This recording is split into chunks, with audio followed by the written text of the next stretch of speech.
en la Ciudad de México ocurrió algo sumamente interesante. Para la gente que no vive en la Ciudad de México, tal vez están más acostumbrados que de repente remueven a presidentes municipales, etcétera, etcétera.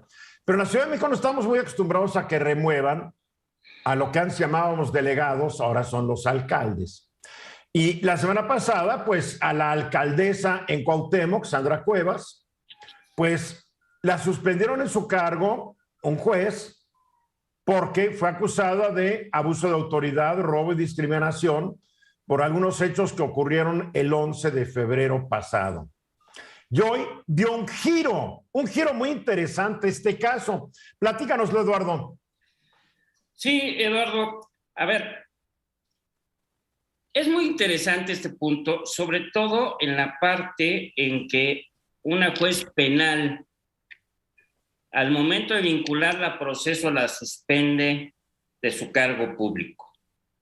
¿Lo puede hacer? Sí lo puede hacer, porque el Código Nacional de Procedimientos Penales se lo autoriza. Son medidas cautelares. Estas medidas cautelares establecen que puede un juez penal suspender temporalmente en el ejercicio de su cargo cuando se le atribuye un delito cometido a un servidor público. Entonces, vinculan a proceso a la alcaldesa y la juez determina suspender en su cargo. ¿Qué es lo que sucede? Bueno, va a entrar probablemente un procedimiento penal que puede durar mucho tiempo, en el que va a estar separado su cargo. Ahora, nuestras leyes penales actualmente permiten que para ciertos delitos se puedan llegar a lo que se llaman acuerdos reparatorios, con lo cual se va a suspender totalmente el proceso penal sin quedar ningún antecedente al respecto que puede... O sea, el acuerdo reparatorio viene cuando los agraviados o las víctimas dicen te perdono. Sí, claro, o sea, a ver, los acuerdos reparatorios se dan cuando los delitos son aquellos que se persiguen por denuncia del ofendido, de la víctima. Son delitos que técnicamente se llaman por querella, pero de eso se trata, ¿no? No es para recordarle al público, quienes denunciaron a la alcaldesa fueron unos policías de la Ciudad de México que dijeron que ella los citó en su oficina, donde los maltrataron, humillaron, hasta hubo discriminación clasista, sí, y que además le robaron sus celulares. Exacto. Son delitos, todos estos delitos son de aquellos que permiten que haya acuerdos o convenios de reparación. Ya. ¿Cuál es el convenio de reparación en este caso? A ver, le va a pagar la alcaldesa un radio de estos de telecomunicaciones, le otorgan los policías el perdón por los delitos de discriminación, es decir, sabes que ya no tenemos nada en tu contra, ¿sí? Te otorgamos el perdón, y también el abuso de autoridad por habernos vejado, por habernos mantenido ahí X tiempo sin dejarnos salir, en fin, ¿qué es lo que se le acusa? Pero ella tiene que también aceptar públicamente su culpabilidad. A ver, el juez para otorgar este beneficio, para aceptar este beneficio, le dijo que pagas esto, vas y dices una disculpa saliendo de aquí, que esto es muy interesante porque esta libertad y este acuerdo reparatorio está condicionado, estaba, porque ya cumplió, condicionado a que ofreciera disculpas. Y además tiene que tener una terapia de control de ira por 6 meses. También está condicionado. Si no cumple con alguna de estas condiciones, este acuerdo reparatorio se revoca. Okay. A ver, Georgina. Oye, Eduardo, pero yo quería preguntar, ¿cómo se mide? ¿A cuál de los dos Eduardos? A Eduardo Sodi.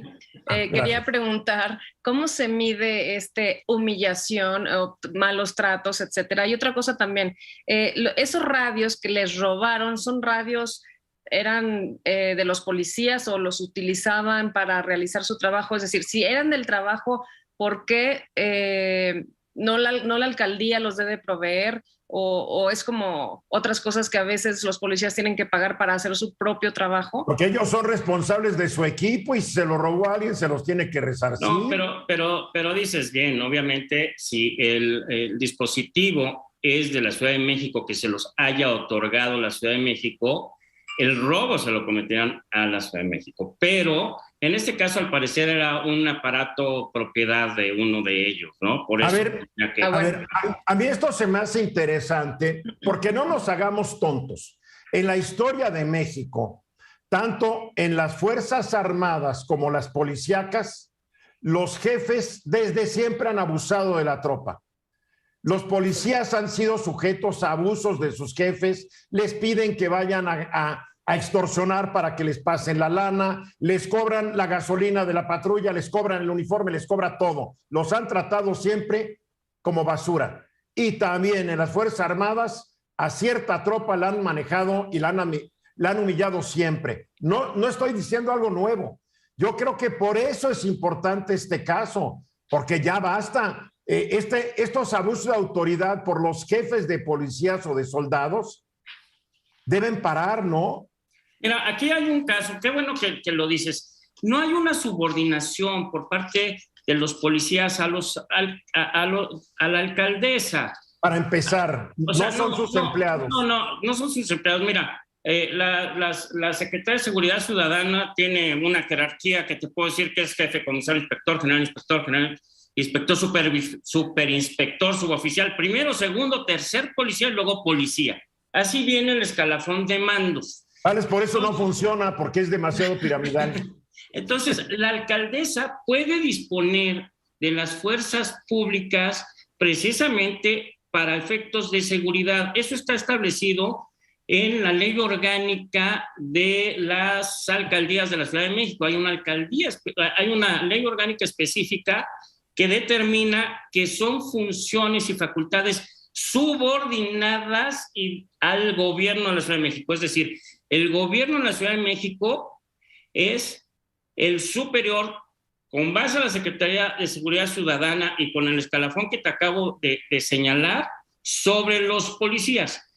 Pero los alcaldes tienen facultad subordinada, o sea, pueden utilizar a los policías para efectos de seguridad pública. Pero no les pueden dar órdenes. No hay un mando. Lo que sucedió ahí es que los llamó a cuentas, o sea, los citó en su oficina porque habían tenido un problema con ambulantaje y bueno, pues pasó esto, que los detuvo, que se enojó, que les gritó. Oye, pues que aprenda la alcaldesa a no enojarse, que aprenda cuáles son los límites de su autoridad, porque actuó como han actuado siempre los alcaldes, los presidentes municipales, y no te paro de contar. Por eso le van a mandar a una terapia de ira. Está bien, tal vez sería bueno que Félix tomara ese curso, por ejemplo. Sobre todo yo. Oye, no, pero lo que estaba, el tema es que ella sale, pide una disculpa e inmediatamente después dice, me disculpo, pero no reconozco los hechos. Es decir, sí, pero no. ¿No? Bueno, o sea, es que ella lo cual implica que no es muy inteligente la alcaldesa. Claro, ya murió el problema y ¿sabes qué? La jueza puede decir, no pediste una disculpa. Mira, ya salió, incluso en una entrevista hace unos minutos dijo, y sí, me disculpo, me porté muy mal, etc. Ya al final lo terminó diciendo. Ahora, quiero decir una cosa, esto es una estrategia legal, es una estrategia de los abogados. ¿Para qué esperarte un proceso a ver si la absuelven o no? Separar su cargo. Si el Código Nacional de Procedimientos Penales te permite esto, hay que tomarlo y ponerse a trabajar, no estar en un proceso perdiendo el tiempo con una situación de índole política.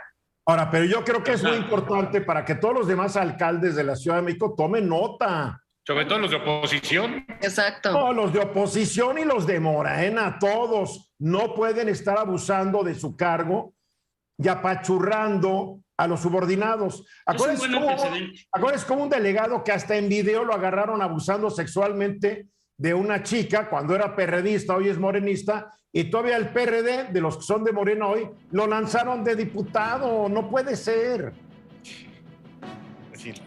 Exacto, me quedo con lo que dices, Tocayo. La verdad es que qué bueno, al final de cuentas, que se haya dado este proceso así, para que pues como dicen, si ves las barbas de tu vecino cortar, con las tuyas a remojar.